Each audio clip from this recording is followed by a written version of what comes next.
Welcome into the latest edition of Extra Time. Craig and Frank are here. Yeah. To answer your questions. OK, Craig, are you having déjà vu? Asked Steve Nicholls' personal assistant, obviously referring to today's World Cup draw. Well, obviously, if Norway were in pot 3, which was the same pot as Scotland, otherwise it could have been potentially the same group as 1998. It's close.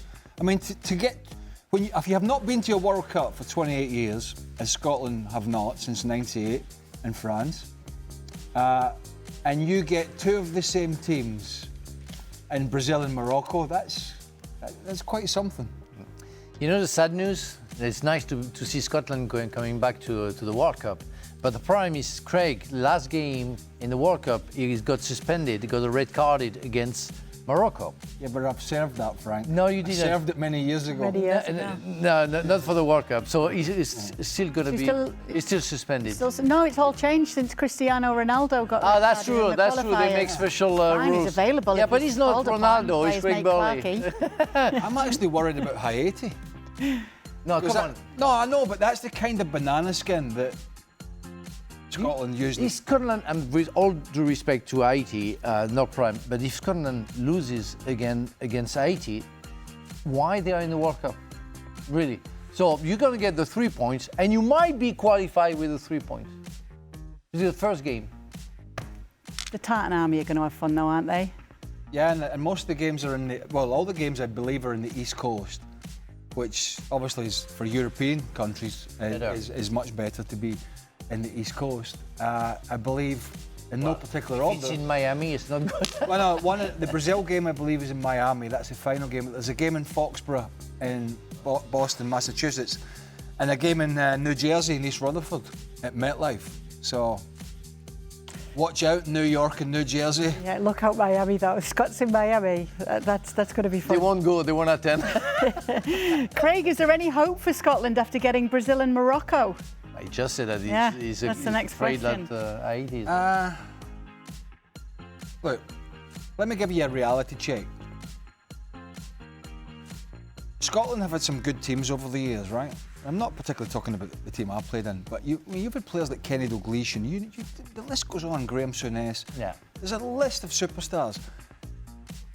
As a country, Scotland have never been out the group stage of any major competition, the European Championships or the World Cup, and it's baffling. It really is baffling, and I can see that trend continuing, unfortunately. Yeah, the thing is, it's possible, but if they finish third, they will have they would have gotten an advantage comparing to the previous national team went to the World Cup, because you finished third in 1998, you don't go through.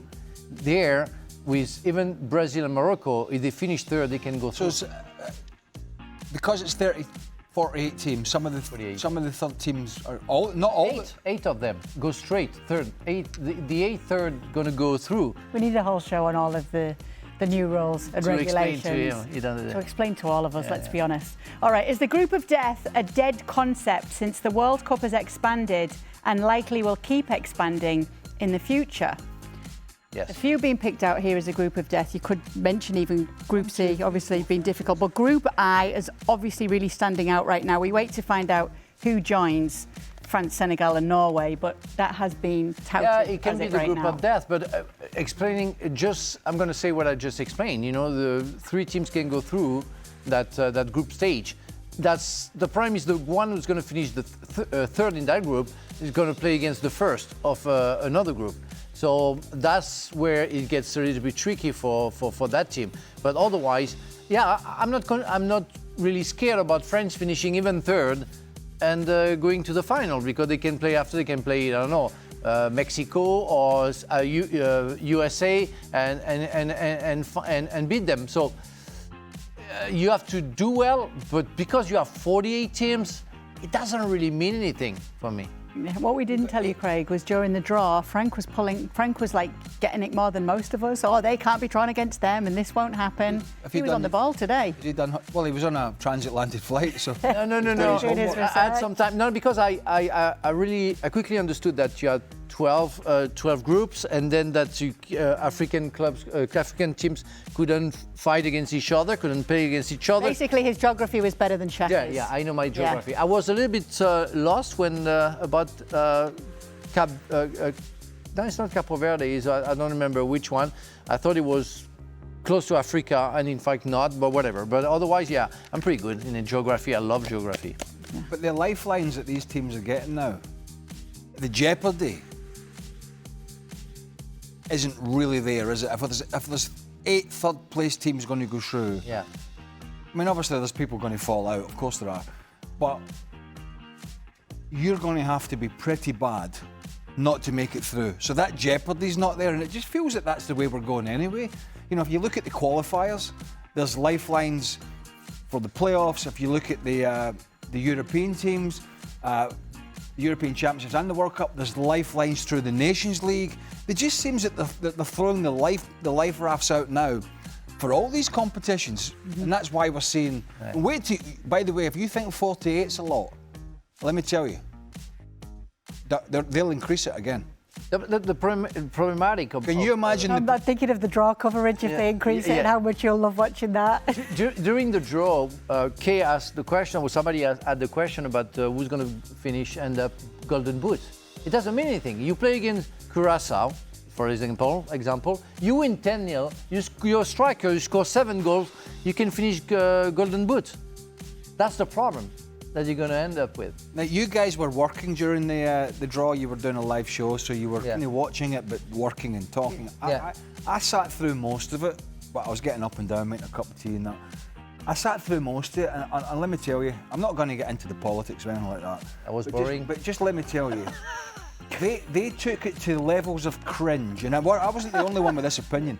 They took it to levels of cringe that no man and no human has ever seen before. And then when you thought it couldn't get any cringier, he never goes too far. It really was. I mean, it really, really was. And everybody in the end was, come on, we're here to know about the football. We want to see the draw. It was. I think the tone of it for me, and I'm being very nice here. The tone of it for me was just all wrong.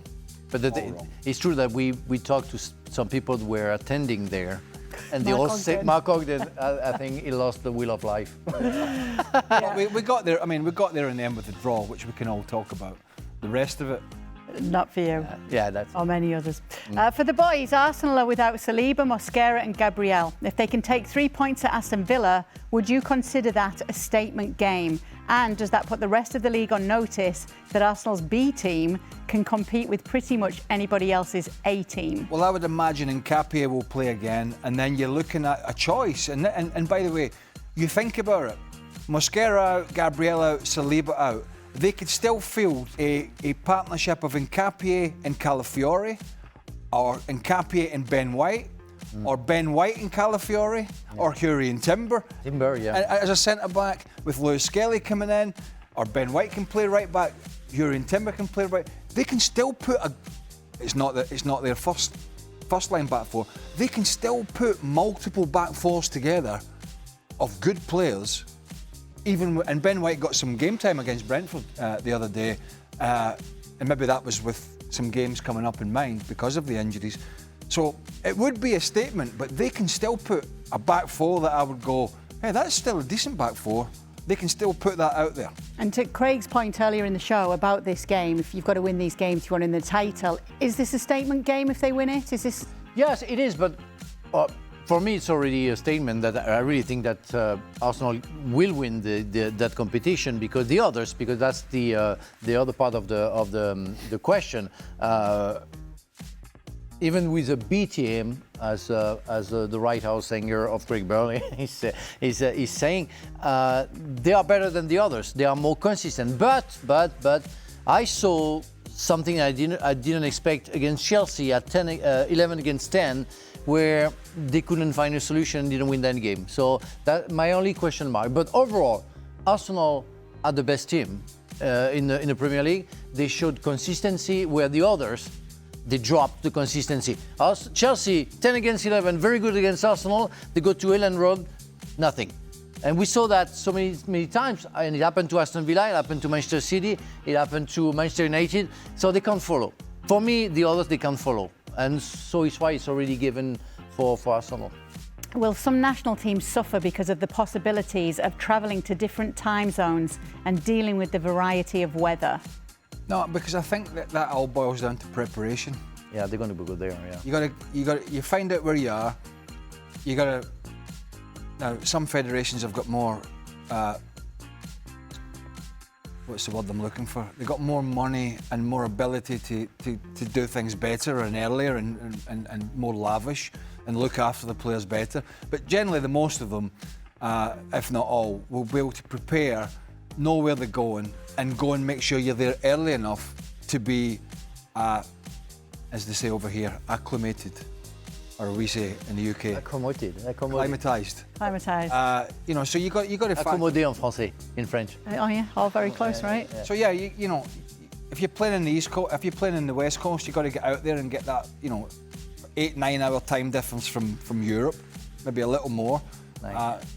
So you get out there early, and you know it's going to be relatively hot, and so yeah, you sort of adjust to that. What you can't,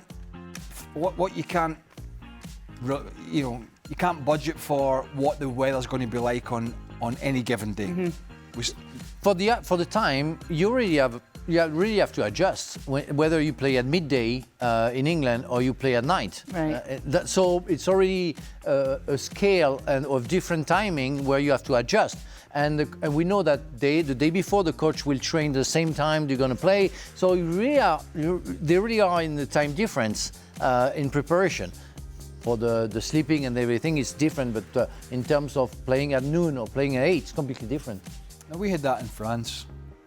It wasn't. You had a time difference with Scotland? No, but I mean, we acclimatised. We went down to stayed in a beautiful little place called Saint-Rémy. Saint-Rémy de Provence. Saint-Rémy de Provence near Avignon. And we acclimatised. There was the odd glass of red wine and that's definitely acclimatising. Oh, that's one of the best area in France. Really, it's beautiful. Yeah.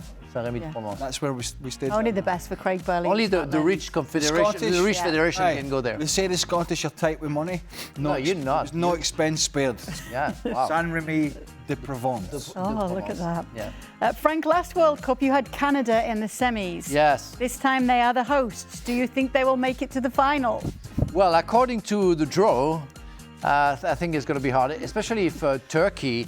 I think Turkey is in that group. No, this is the one that could be Italy. Oh, Italy, yes, Italy. Yeah, Turkey is in the USA group. So, you know, I'm sorry, if Italy gets qualified, Switzerland... Italy, Northern Ireland, Wales or yeah. Bosnia. So, but if Italy wins and get qualified, Switzerland and Italy is going to be the favorite.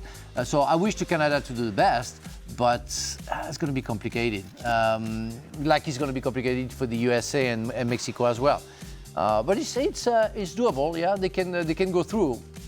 Which rank they're going to get after the last 32? That's another story. Jesse Marsh has done a good job, hasn't he? Mm-hmm. Yeah, an American coach coaching a Canadian side at the World Cup. But yeah, they're a decent side. Oh yeah, they are. The boys were joking with him earlier, though, saying you were right. They're a top seed. Yeah, you see, the pot one. Yeah.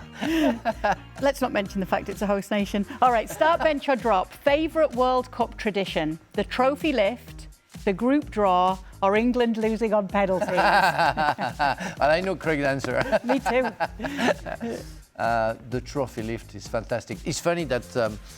Oh, thank you. Thank you very much for that nice picture. But there is one picture with Messi. I think it's the most viewed picture on social network when he lifts the trophy. And I have a friend of mine. She works for the FIFA, and she was on the field when Argentina won. And she was with I don't remember which player who had the trophy. And suddenly, on the other side of the field, that was Messi lifting a trophy. And so that's the fake one. Oh, it's not even real. That's not the real one. That's crazy. But that guy has a picture of the World Cup lifting the wrong one. That's insane. Yeah. And I don't know how he got that World Cup and the fake one, because when we had it, we had only one. and we had to share. That was insane. Yeah, yours was the true one, the true organic original. If you show the picture again, he wants to see himself again. No. Just to explain, underneath you have the names of the team who won since 1970. Is how you recognize, and that's the real one. But now, because there are more teams, they started to put on the side. I mean, I get it with the World Cup and all that, lifting the trophy, but the trophy lifts actually annoy me now. I mean, once the game's finished, you know who's won. I mean, I don't have to wait to see somebody lift the Carabao Cup. But this is the, this is the trophy lifting football. Okay. Pyrotechnics, here's a Carabao Cup. Oh, let's all go for dinner.